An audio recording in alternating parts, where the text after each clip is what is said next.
Welcome to Class 7 in our Blueprint for Liberty series. In this class, we're going to examine a topic that touches nearly every aspect of our lives, from the cost of your groceries and your mortgage to the very independence and sovereignty of the United States. Our topic is tariffs and trade. Now, you may be thinking, I'm not an importer or exporter. Why should I care about trade? The answer is simple. Whether you're building a home, buying groceries, filling your car with gas, or trying to make a living in American industry, tariffs and trade policies affect you directly. Let's return for a moment to the analogy used by Dr. Wolverton back in class number 2. You've hired an architect to design your dream retirement home. You've saved for it, you've planned for it, and now it's time to build. But what happens when the cost of lumber, steel, copper wiring, and appliances all spike because of international trade deals or retaliatory tariffs? Take 2018, for example. The United States imposed tariffs on Canadian softwood lumber. According to the National Association of Home Builders, this added approximately $9,000 to the cost of building a single-family home that year. So, if you're in the construction industry or just a family trying to afford your first home, tariffs matter. But that's just one side of the coin. Let's say you own or work at a small lumber mill in Maine, Michigan, or Georgia, and your Canadian competitors are flooding the U.S. market with lower-cost lumber. Tariffs in this case could help protect your job, your business, and your community. The idea of protecting native or homegrown businesses and industry from foreign competition is known as protectionism. Additionally, if you are that business owner or an employee of it, then you would directly and immediately benefit from those tariffs. And despite being ridiculed today by many economists, political pundits, and globalists, tariffs were once a foundational pillar of American economic independence. The Oxford English Dictionary defines protectionism as the theory or practice of shielding a country's domestic industries from foreign competition by taxing imports. In fact, when our Navy was built with New England white oak and Georgia live oak, protectionism wasn't some outdated theory. It was a matter of national survival. For example, the heavy frigate USS Constitution, also known as Old Ironsides, owes its strength to the live oak, which was considered the crown jewel of American shipbuilding timber for its strength and density in framing hulls.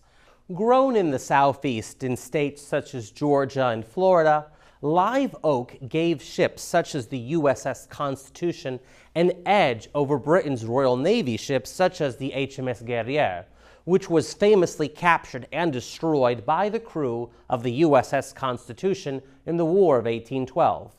The founders understood the significance of protectionism for national defense. In his message to the First Congress, President George Washington said, "A free people should promote such manufactories as tend to render them independent of others for essential, particularly military supplies." Even Adam Smith, the father of modern free trade theory, admitted in The Wealth of Nations, "There seem, however, to be two cases in which it will generally be advantageous to lay some burden upon foreign for the encouragement of domestic industry. The first is when some particular sort of industry is necessary for the defense of the country." In classes 7 and 8, we're going to take a deep dive into what the Constitution actually says about tariffs and trade, how the founders viewed the issue, specifically Washington, Hamilton, Madison, and Jefferson, how power was illegally transferred from Congress to the President in 1934, and later to international bodies, why today's so-called free trade agreements, such as the United States, Mexico-Canada Agreement USMCA, and World Trade Organization WTO, are threats to your liberty and national sovereignty, and what you can do to stop the global trade order and help restore constitutional trade. Along the way, we're going to look at the warnings of a forgotten Americanist patriot, Senator George Malone, who exposed how the free trade agenda of the early mid-20th century was being used to subordinate America into a global economic government. Let's begin where all good Americanists and constitutionalists do, with the Constitution. When discussing tariffs and trade, we must begin with the Constitution, specifically Article 1, Section 8, where it says, "The Congress shall have power to lay and collect taxes, duties, imposts, and excises, to regulate commerce with foreign nations and among the several states, and with the Indian tribes. These are known as the Taxing Clause, Clause 1, and the Commerce Clause, Clause 3. Here's what each means in plain English. Duties, imposts, excises are essentially indirect taxes, such as tariffs, which are charged on imports at the border. To regulate commerce with foreign nations, Congress sets the rules for trade with other countries, not the president, not the states, and especially not foreign bodies. And of all the ways of raising revenue for the government, tariffs are the least objectionable and intrusive, as opposed to a direct tax on an individual's personal income. Founding fathers such as James Madison and Alexander Hamilton understood this clearly. Madison, speaking about the Tariff Act of 1789, which he introduced in Congress, said, "A national revenue must be obtained, but the system must be such an one that while it secures the object of revenue, it shall not be oppressive to our constituents. Happy it is for us that such a system is within our power, for I apprehend that both these objects may be obtained from an impost, or tariff, on articles imported into the United States." Hamilton liked how tariffs allowed each citizen to, for the most part, set his own level of taxation. In Federalist Number 21, Hamilton explained, "Imposts, excises, and in general all duties upon articles of consumption may be compared to a fluid, which will in time find its level with the means of paying them. The amount to be contributed by each citizen will in a degree be at his own option, and can be regulated by an attention to his resources. The rich may be extravagant, the poor can be frugal, and private oppression may always be avoided by a judicious selection of objects proper for such impositions." That is a far cry from the income tax, which not only discourages people from wanting to earn more money and generate wealth, but requires an army of tax collectors to enforce. Think of the thousands of IRS employees, for example.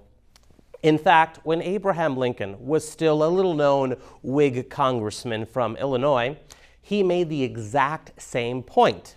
"The tariff is the cheaper system because the duties, being collected in large parcels at a few commercial points, will require comparatively few officers in their collection, while by the direct tax system, the land must be literally covered with assessors and collectors, going forth like swarms of Egyptian locusts, devouring every blade of grass and other green thing."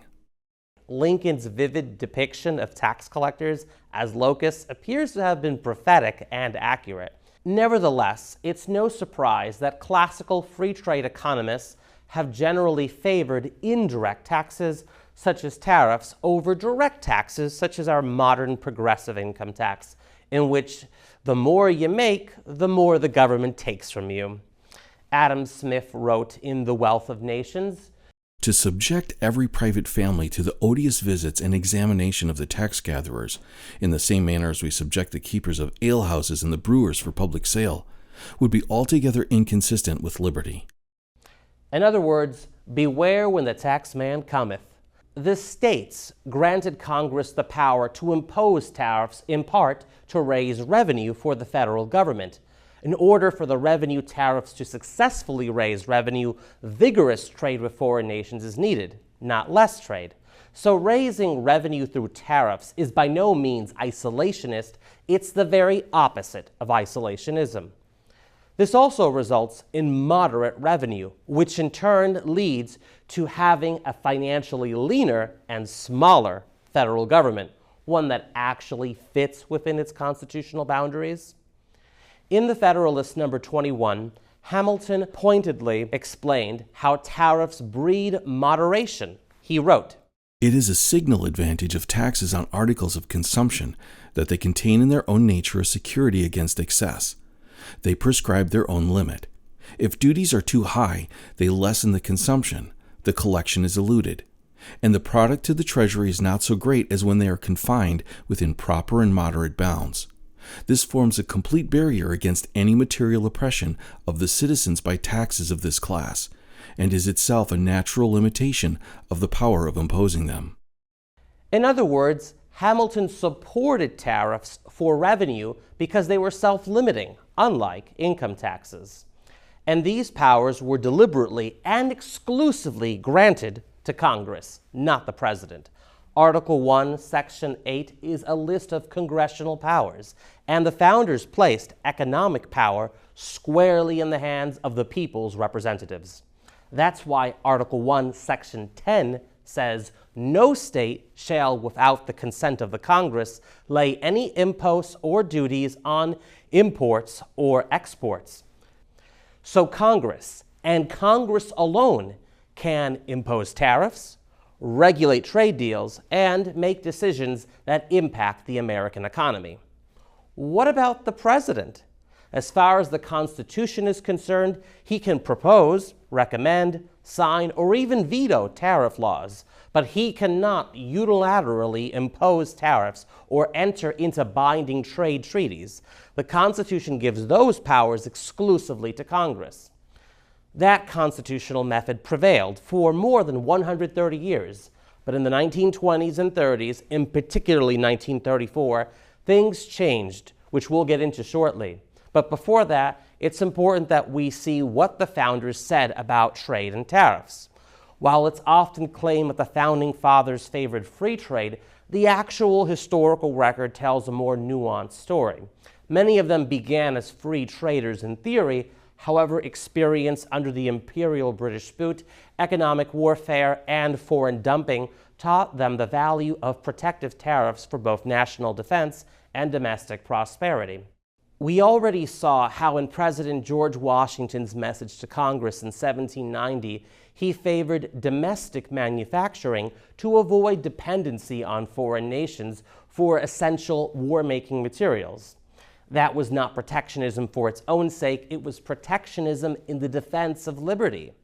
And we also saw how James Madison, when he introduced the Tariff Act of 1789, expressed the need for tariffs to generate revenue, especially since there wasn't any income tax back then, and that it shouldn't be oppressive. Like Madison, Thomas Jefferson, who also began more as a free trader, also reversed course later in life. In an 1816 letter, he wrote, "He therefore who is now against domestic manufacture must be for reducing us either to dependence on that foreign nation, or to be clothed in skins and to live like wild beasts in dens and caverns. I am not one of these. Experience has taught me that manufactures are now as necessary to our independence as to our comfort." This is a powerful admission. Jefferson realized that a nation without manufacturing could not remain independent, any more than a person without food could remain self-sufficient. Jefferson also wrote a letter to French economist Jean-Baptiste Say in 1815. "The prohibitory duties we lay on all articles of foreign manufacture, which prudence requires us to establish at home with the patriotic determination of every good citizen to use no foreign article which can be made within ourselves, without regard to difference of price, secures us against a relapse into foreign dependency." Tariffs, in Jefferson's mind, weren't just a matter of economic policy, they were essential for maintaining American economic independence. As the nation's infant economy grew, both Jefferson and Madison became more openly supportive of tariffs and protectionist policy. Their evolution on this issue was both pragmatic and rooted in principle. While Jefferson and Madison's views evolved over time, Alexander Hamilton started out as a protectionist from the very beginning. In 1791, Hamilton produced his report on manufactures to make America economically self-sufficient. In it, he argued that domestic industry needed government support and protection, especially in its infancy. To maintain between the recent establishments of one country and the long-matured establishments of another country a competition upon equal terms, both as to quality and price, is in most cases impracticable. The disparity in the one, or in the other, or in both, must necessarily be so considerable as to forbid a successful rivalship without the extraordinary aid and protection of government. Hamilton believed tariffs were necessary to promote manufacturing, diversify the economy, avoid dependence on foreign powers, and secure national independence. His ideas became the basis of the Whig Party, Henry Clay's American system, and later the Republican Party's economic policies under Presidents Lincoln, McKinley, and Coolidge. What these founders all recognized, whether from the beginning as with Hamilton or later through experience as in the case of Jefferson and Madison, is that economic independence is inseparable from national independence. They also agreed that tariffs were constitutional because Congress controlled them under Article 1, Section 8. They were voluntary and indirect. You only pay if you import, and they were easier to manage without violating one's liberty. In fact, for most of U.S. history, tariffs were the main source of federal revenue.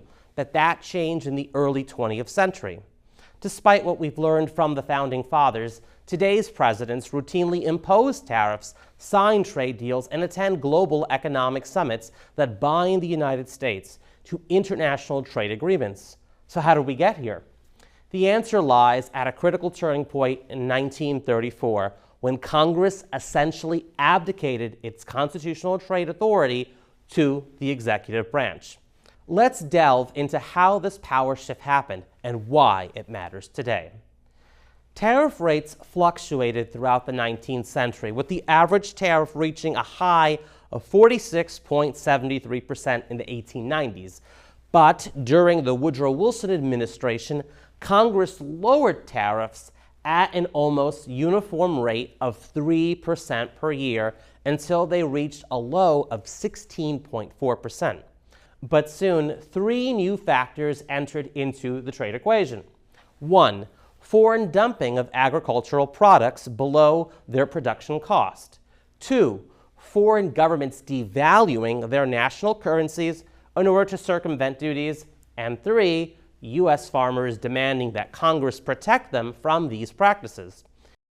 In haste, Congress passed the Emergency Tariff Act of 1921, aimed at protecting American wheat, flaxseed, corn, beans, peanuts, potatoes, rice, onions, peanut oil, cottonseed oil, soybean oil, cattle, sheep, fresh and frozen meats, cotton, wool, sugar, butter, cheese, milk, tobacco, apples, cherries, and much more. The following year came the Tariff Act of 1922, which introduced the concept of flexibility. Under this law, Congress authorized the president with the power to reduce or increase existing tariff rates by no more than 50%, but only after a thorough investigation by the Tariff Commission that was originally created by Congress in 1916. So here we see the very beginnings of Congress gradually ceding its constitutional power over to the executive. But the situation didn't really change until 1934, when at the insistence of then Secretary of State Cordell Hull, Congress agreed to essentially abdicate its constitutional tariff power over to the executive branch. It's important that we briefly look at Cordell Hull's role. Years earlier, as a Democratic congressman from Tennessee and as a member of the powerful Ways and Means Committee, Cordell Hull was the author and regarded as the father of the key federal income tax provision of the Revenue Act of 1913. Sponsored by Representative Oscar Underwood of Alabama, the chairman of the House Ways and Means Committee, the Revenue Act of 1913, also known as the Tariff Act of 1913 or the Underwood-Simmons Act, reestablished a federal income tax and significantly lowered tariffs. In 1894, Democrats who controlled Congress at the time passed the Wilson-Gorman Tariff Act of 1894, which imposed the first ever peacetime federal income tax into law. However, the following year, in the landmark case Pollock versus Farmers Loan and Trust Company, the U.S. Supreme Court struck down the income tax portion of the 1894 Act as an unconstitutional direct tax. But that decision was superseded by the ratification of the 16th Amendment in 1913. And as it was becoming clear that enough states were on track to ratify the amendment, Congressman Hull wrote the income tax portion of the Revenue Act of that year, knowing that it would not be struck down under the new, soon-to-be 16th Amendment. Hull's tax section of the law imposed a 1% tax on income above $3,000 per year, which affected only 3% of the U.S. population at the time. And although later Republican-controlled Congresses raised the tariff rates that the 1913 revenue law had lowered, Cordell Hull's income tax portion of the Revenue Act of 1913 remains significant. It marked a major shift in federal revenue policy, from relying almost exclusively on tariffs to depending primarily on income taxes. And it was Hull who was the central figure behind the shift. As Secretary of State under President Franklin D. Roosevelt, Cordell Hull was a key influential supporter of the Trade Agreements Act of 1934. This law marked a fundamental shift in U.S. trade policy by transferring primary authority from Congress to the President. Prior to the Trade Agreements Act of 1934, only Congress, under Article 1, Section 8, had the power to impose tariffs, set import duties, and regulate trade with foreign nations. But the Trade Agreements Act of 1934 empowered the President to negotiate bilateral trade agreements with foreign nations, raise or lower tariffs by up to 50% without the approval of Congress or the Tariff Commission it had previously set up, and sign deals that Congress had never debated in public. And what was their justification? Reciprocity. President Franklin Roosevelt and Secretary of State Cordell Hull claimed that if we reduced tariffs, other countries would lower theirs, which they claimed would in turn bring about peace and prosperity. The reality was anything but. Instead, the executive branch became the new trade authority, and as such, it began negotiating trade deals that benefited foreign nations, multinational corporations, and the then emerging global bureaucracy, rather than the American people. One of the few men in Congress at the time to recognize and expose what was happening was Senator George Wilson Malone of Nevada. Throughout the 1950s, Senator Malone sounded the alarm from the Senate floor and in his 1958 book, Mainline. In fact, this book, Mainline by George Malone, was recommended reading by Robert Welch in the early years of the John Birch Society. I have read it and highly recommend that you, along with every member of Congress, read it too. In it, Malone warned that the Trade Agreements Act of 1934 was not just bad policy, but the beginnings of what he described as the global pincers movement in theory and in fact. As he explained in his book, the theory is that the varying political structures of the world and the varying economies of the world can be molded into one coordinated whole. The theory of molding into one coordinated whole all the varying political structures of the world and all its varying economies and standards of living required that a basic segment of the sovereign power of the people of the United States be removed from them and absorbed into the American executive. The American executive must be made uninhibited and thus able to meet with other executive authorities, with other governments, in order to determine with them what was to be done. The first step was to invest the American executive with the power sufficient to enter into its fulfillment. This step was taken by the 73rd Congress when it passed the Trade Agreements Act of 1934. The act was explicit. The sovereign power which Congress had abdicated was absorbed by the executive, and this removed from the people's control. That power is now being increasingly vested in international groups and removed from our nation's control. According to Senator Malone, the Trade Agreements Act of 1934 was the critical first step in an unconstitutional transfer of sovereignty from the people to the executive branch. Its purpose, he argued, was to empower the president to more easily negotiate with foreign heads of state the surrender of American sovereignty to international organizations, all under the banner of freeing world trade, or so-called free trade. The first jaw of the pincer, Malone argued, was political: the United Nations, NATO, and other global bodies. The second jaw, he said, was economic: institutions such as the General Agreement on Tariffs and Trade, GATT, the World Bank, and the proposed International Trade Organization, ITO, and eventually the World Trade Organization, WTO. Cordell Hull's role as a key deep state insider cannot be overstated. In addition to the Trade Agreements Act of 1934, he helped initiate plans for the United Nations, the International Monetary Fund, or IMF, the World Bank, the General Agreement on Tariffs and Trade, GATT, and the proposed International Trade Organization, ITO.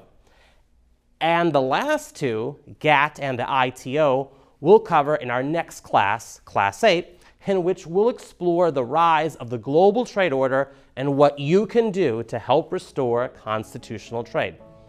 This concludes Class 7, Part 1 of Tariffs and Trade in the Blueprint for Liberty series.